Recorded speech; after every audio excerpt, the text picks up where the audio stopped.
In today's class, let us discuss the rest question which was left. So let us start from question number 5. A driver of a car traveling at a speed of 52 km per hour applies the brakes and accelerates uniformly in opposite direction. So driver travel कर रहा था, उसका पहला initial velocity था 52 kilometre per hour and उसके बाद वो break लगा के उसको फिर रुकाना चाहता था and the car stops in 5 seconds and 5 seconds के बाद में कार रुक गया. फिर एक another driver that means it is about a different car going at a speed of 3 km per hour in another car applies his brakes slowly and stops in 10 seconds. So in first case the car was traveling in 52 km per hour speed and it stops in 5 seconds क्योंकि वो break थोड़ा जल्दी लगाया and in the next case 10 second लगा उसको stop करने में. So on the same graph paper plot the speed versus time graphs for the two cars. Which of the two cars travel farther after the brakes were applied? So speed versus time graph पहले हम लोगों को draw करके दिखाना है and हम लोगों को ये भी शो करना है कि कौन सा कार और भी ज़्यादा ट्रेवल किया, मतलब और थोड़ा डिस्टेंस ट्रेवल किया ब्रेक अप्लाई करने के बाद भी. हम लोग अभी जस्ट एक प्लेन कॉपी में ही ग्राफ के हिसाब से प्लॉट करके देखेंगे. सो ये देखिए, हम लोग वेलोसिटी टाइम ग्राफ हम लोग क्लास में भी थोड़ा प्लॉट किए थे for finding out some equation of motion. तो ये जो वाई एक्सिस है we have taken it as velocity and X axis को हम लोग लिया टाइम के हिसाब से. सो सब नंबर हम लोग प्लॉट नहीं करेंगे, जो रिक्वायर्ड है वही प्लॉट करेंगे. तो सबसे पहले हम लोगों का जो वेलोसिटी था या फिर स्पीड था वो कितना था वो हम लोग देखते हैं. ये जो वेलोसिटी है वही स्पीड है, ठीक है. Speed versus time graph draw करना है. स्पीड एंड वेलोसिटी इस केस में सेम है, ठीक है. तो अभी देखो इस केस में हम लोगों का सबसे पहले कितना था speed 52 kilometre per our. So let us इसको एज्यूम करो कि ये 52 है, ठीक है. तो ये पकड़ लो, ये 52 किलोमीटर पर आवर वाला पॉइंट है और इस पॉइंट को हम लोग ए पकड़ते हैं, ठीक है. ये जो पॉइंट है ये ए पकड़ते हैं क्योंकि इसमें सीरियली अगर हम लोग इसमें लिखने जाएंगे 52 तक तो बहुत लंबा ग्राफ ड्रॉ करना पड़ेगा. तो मैं जस्ट कॉम्पैक्ट फॉर्म में तुम लोग को समझा दे रही हूँ. एंड नेक्स्ट टाइम कितना लगा 5 सेकेंड्स. सो 5 सेकेंड्स समवेयर यहाँ पकड़ लो, यहाँ है टाइम 5 सेकेंड. तो जब हम लोग इसको ज्वाइन करेंगे so it will form in the shape of a triangle, ठीक है. तो 5 सेकेंड्स हो गया. ये तो इनिशियल जो होता है ओरिजिन जो होता है, ये ओरिजिन है ना, इसको हम लोग डिनोट करते हैं ओ से, as you all know. And इसको हम लोग पकड़ लेते हैं, दिस पॉइंट इज बी, ठीक है. सो ए ओ बी, ठीक है. ये हो गया. तो हम लोगों को अगर डिस्प्लेसमेंट फाइंड करना पड़ेगा कि कितना डिस्टेंस ट्रेवल किया, उसके लिए हम लोगों को एरिया निकालना पड़ेगा of triangle A O B. ये हम लोग पहले भी जब इक्वेशन ऑफ मोशन निकाल रहे थे तो उसमें भी ये सेम फॉर्मूला हम लोग यूज़ किए थे, ठीक है. नेक्स्ट अबाउट डिफरेंट कार क्या बोला है, वो कौन सा स्पीड में ट्रेवल कर रहा था 3 kilometre per our. So 3 kilo 52 यहाँ है तो 3 समवेयर यहाँ होगा, एज्यूम कर रहे हैं हम लोग 3 समवेयर यहाँ होगा. तो 3 kilometre per hour and let us assume this point is A B हो गया. तो हम लोग इसको पकड़ते हैं सी, ठीक है, सी. एंड इसका टाइम कितना लगा था 10 सेकेंड्स. सो 10 सेकेंड्स 5 यहाँ है तो 10 समवेयर यहाँ होगा. एंड इसको हम लोग पकड़ते हैं डी, ये पॉइंट को हम लोग पकड़ते हैं D and let us join this points. So to find the displacement of this point we have to find the area of C. ये C है ना, ये पॉइंट C है, COD. सो अभी हम लोग कैलकुलेट करेंगे displacement of the first car. Displacement of the first car क्या होगा, area of the triangle AOB. तो area of the triangle AOB हम लोगों को पता है half into length into height. ये मैंने क्लास में आप लोगों को बताया था, ट्राइंगल का एरिया निकालने के लिए फॉर्मूला होता है. सो हाफ इंटू AO का वैल्यू क्या होगा, AO का वैल्यू क्या होगा 52 है ना. 52 यहाँ से O से A तक का डिस्टेंस 52 किलोमीटर पर आवर था ना, तो 52 होगा. और OB का होगा 5 सेकेंड.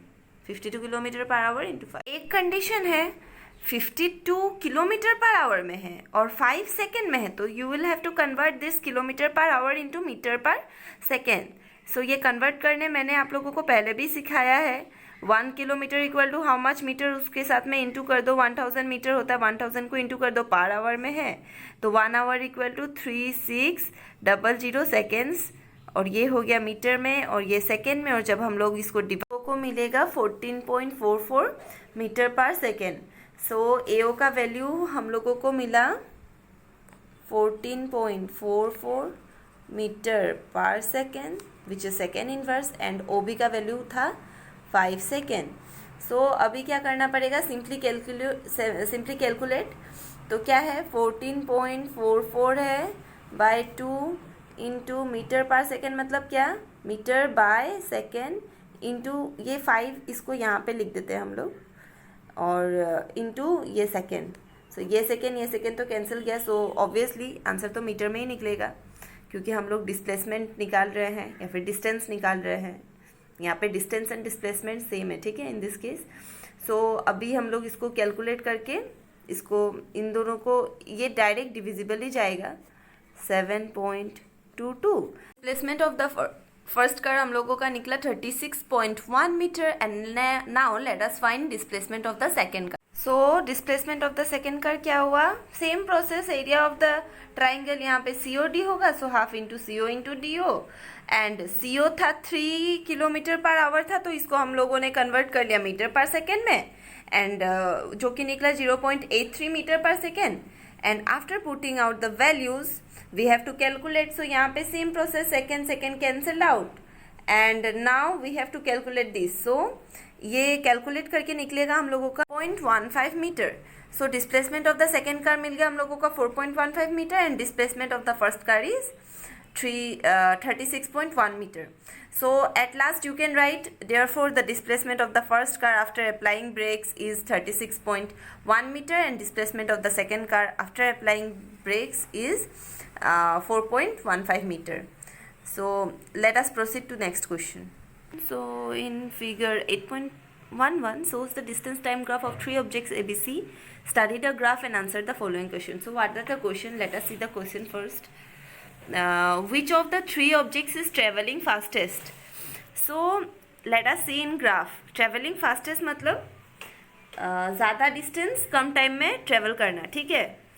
तो let us see the case of OA first. Sorry, OA तो नहीं है, OB फर्स्ट. OB का देखो तो कितना डिस्टेंस ट्रेवल किया है, O से B तक पहुंचा है. Almost similar to C and A, but the difference is जो A है, it starts from beyond something like this. यहाँ से शुरू किया है, ठीक है. इसका स्पीड ऑलरेडी 4 से थोड़ा ज़्यादा था, ठीक है. A जो था उसका स्पीड ऑलरेडी 4 से ज़्यादा था, समवेयर लाइक 4.5 और लाइक दैट, ठीक है. तो वो 4.5 से यहाँ तक ट्रेवल किया. स्पीड उसका ज़्यादा नहीं इंक्रीज़ हुआ. कितना इंक्रीज़ हुआ, 12 से कम ही हुआ.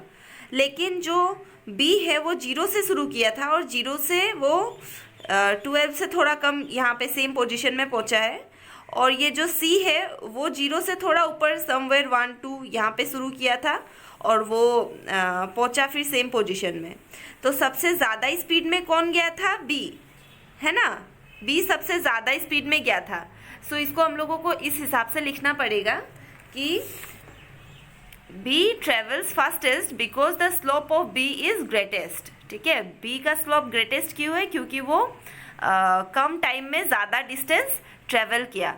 Now let us see next question. Are all 3 ever at the same point of the road? Same point में कभी होगा क्या ये जो 3 ABC ट्रेवल कर रहा है.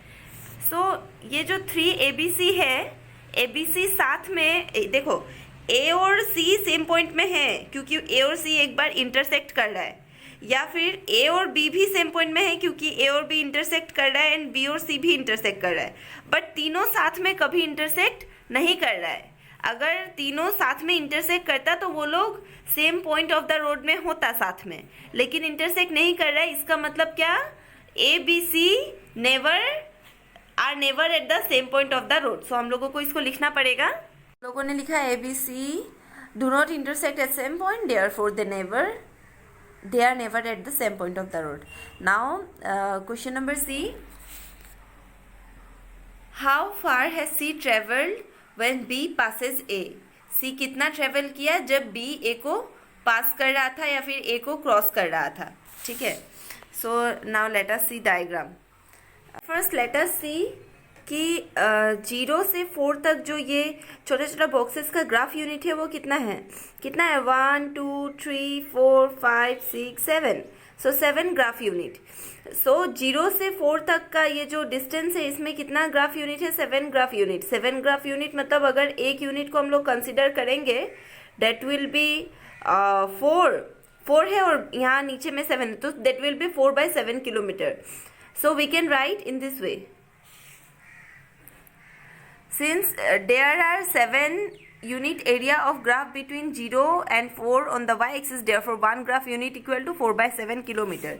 that is one graph unit मतलब ये जो छोटा वाला बॉक्स है ना, छोटा वाला बॉक्स का यूनिट है इज 4/7 किलोमीटर, 4/7 किलोमीटर, ठीक है। सो नेक्स्ट सी का इनिशियल पॉइंट कितना है ओरिजिन से। सी का देखिए तो इनिशियल पॉइंट कितना है, ये है सी और इसका इनिशियल पॉइंट है कुछ यहाँ। सो 1 2 3 4 that is 4 graph units away from origin, 4 graph units away from origin. तो हम लोगों ने लिख लिया कि सी का इनिशियल पॉइंट है 4 graph units away from origin, therefore initial point of C is 4 graph units away from origin. So अगर ये 4 ग्राफ यूनिट को 1 ग्राफ यूनिट के साथ हम लोग कैलकुलेट कर दे तो वो किलोमीटर में निकल जाएगा। सो नाउ हम लोगों ने क्या किया, इनिशियल डिस्टेंस अभी इन किलोमीटर निकालेंगे तो 4 यूनिट्स था, इसके साथ में 1 ग्राफ यूनिट को इंटू कर देंगे तो किलोमीटर में निकल जाएगा। 4 × 4 इज 16, देयरफॉर 16/7 किलोमीटर। नेक्स्ट आप लोग देखिए, जब ए बी को क्रॉस कर रहा था, ए बी को क्रॉस इस पॉइंट में कर रहा है ना, इस पॉइंट में ए बी को क्रॉस कर रहा है, तो उस समय में सी कितना डिस्टेंस ट्रेवल कर चुका था। सी कहाँ है, ये पॉइंट में सी कहाँ है, सी समवेयर यहाँ पहुँचा है ना, सेम टाइम में सी समवेयर यहाँ पहुँचा है। तो that means you can consider it as 8 kilometre, है ना। So you can write when A passes B is 8 kilometre, है ना। तो जब ए बी को पास कर रहा था तो हम लोगों को पता चला ग्राफ यूनिट कैलकुलेट करके कि 8 किलोमीटर सी ट्रेवल कर चुका था। तो हम लोगों का क्वेश्चन क्या था, हम लोग क्वेश्चन वापस देखेंगे। हम लोगों का क्वेश्चन क्या था, how far C travelled when B passes A. तो अब बी पासेस ए और A passes E, B will be the same point, so C 8 कितना किलोमीटर वो ट्रेवल किया, ठीक है। तो हम लोगों ने सबसे पहले निकाला था कि 16/7 किलोमीटर उसका डिस्टेंस फ्रॉम ओरिजिन, और वो यहाँ पे 8 किलोमीटर ट्रेवल किया। तो कितना और डिस्टेंस ट्रेवल किया उसको निकालने के लिए we can subtract this 8 kilometre by 16.7, क्योंकि 16.7 ओरिजिन से उसका इनिशियल डिस्टेंस था। इनिशियल डिस्टेंस को जो किलोमीटर वो पहुंचा उसको माइनस कर देने से हम लोगों को मिल जाएगा। सो क्या हुआ, हम लोगों ने लिखा कि total distance travelled by C in this point क्या होगा 8 - 16/7। तो इसको लेना पड़ेगा एलसीएम, ठीक है, एलसीएम लेना पड़ेगा। एलसीएम जब हम लोग लेंगे 7 को एलसीएम लेंगे तो इट विल बी 8 × 7 - 16 किलोमीटर।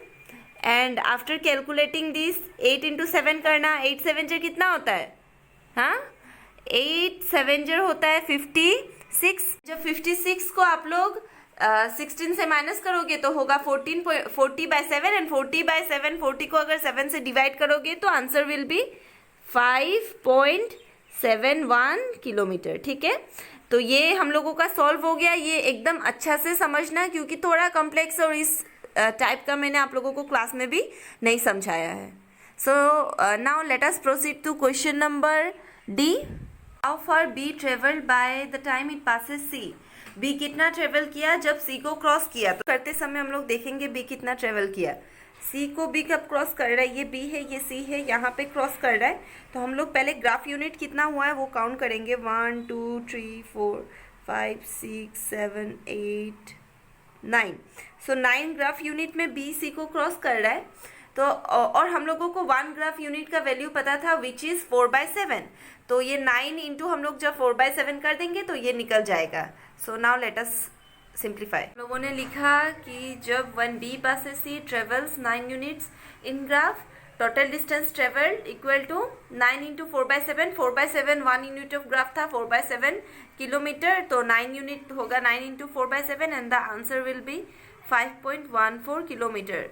हम लोग 9 into 4 करेंगे, 9 4 जो होता है 36, 36 divided by 7 is 5.14 kilometre. So this is the required solution. Okay, so now let us proceed to the next question. Number 7, a ball is gently dropped from a height of 20 meter. Height of 20 meter means this is the distance. Height कितना है? 20 meter है. If its velocity increases uniformly at a rate of this one. So this is rate of change of velocity, this is acceleration. And ये है distance, ठीक है? और drop किया है, दैट मीन्स इनिशियल वेलोसिटी वो पकड़ के रखा था ना बॉल को ड्रॉप करने का पहले उसको पकड़ के रखा था, तो initial velocity is 0, distance s is equal to 20 metre, acceleration equal to 10 metre per second square, then what is the velocity will it strike on ground, final velocity equal to question mark and time equal to question mark. Now let us solve. So हम लोगों को मिल गया elements. अभी हम लोगों को निकालना है final velocity v equal to question mark which is final velocity and also time t equal to question mark। तो हम लोग पहले निकालेंगे final velocity. So to find final velocity we know, हम लोगों का जो थर्ड फॉर्मूला था वो क्या था? Twice A S equal to V square minus U square, ठीक है हुआ। So now put the value of acceleration. Acceleration का वैल्यू कितना था? 10 metre second inverse square equal to v था, नहीं पता हम लोगों को v कितना है, u तो 0 था, 0 स्क्वायर इज 0। सो v स्क्वायर इक्वल टू अभी हम लोग निकाल देंगे, this is 20 metre per second square. Okay sorry, यहाँ पे हम लोग 10 मीटर पर सेकेंड स्क्वायर ये एक्सीलरेशन का वैल्यू लिखे, बट s का वैल्यू तो लिखे ही नहीं। s का वैल्यू कितना था? 20 मीटर था, तो इंटू यहाँ पे होगा 20 मीटर। सो यहाँ पे 20 metre per second square into 20 metre, ठीक है। तो यहाँ पे v इक्वल टू निकलेगा 20 इंटू 20 होगा 400 metre square second inverse square. तो ये है v स्क्वायर। तो इसके बाद में हम लोग जब v निकालेंगे तो वो होगा v equal to 20 metre per second, ठीक है। सो v का वैल्यू निकल गया। Now to find the value of t। Now t हम लोगों को क्या पता है? a equal to v minus u by t, therefore t equal to v minus u by a। now putting value, so हम लोगों ने वैल्यू पुट किया तो निकला 20 metre per second by 10 metre per second. तो इसको जब हम लोग कैलकुलेट करेंगे, पर सेकेंड स्क्वायर था ये, मीटर मीटर तो कैंसिल जाएगा, 1 सेकेंड, यहाँ का 1 सेकेंड कैंसिल जाएगा एंड ये ऊपर चला जाएगा तो होगा 2 सेकेंड, ठीक है। ऐसा वाला सिचुएशन का सॉल्यूशन एंड कैलकुलेशन मैंने आप लोगों को ऑलरेडी दिखाया, तो मैं इतना प्रिसाइजली नहीं दिखाऊंगी। So time is 2 second and the final velocity is 20 metre per second. So this is the required solution of the given question. So that's all for today. I will teach the next question in the next video. Thank you.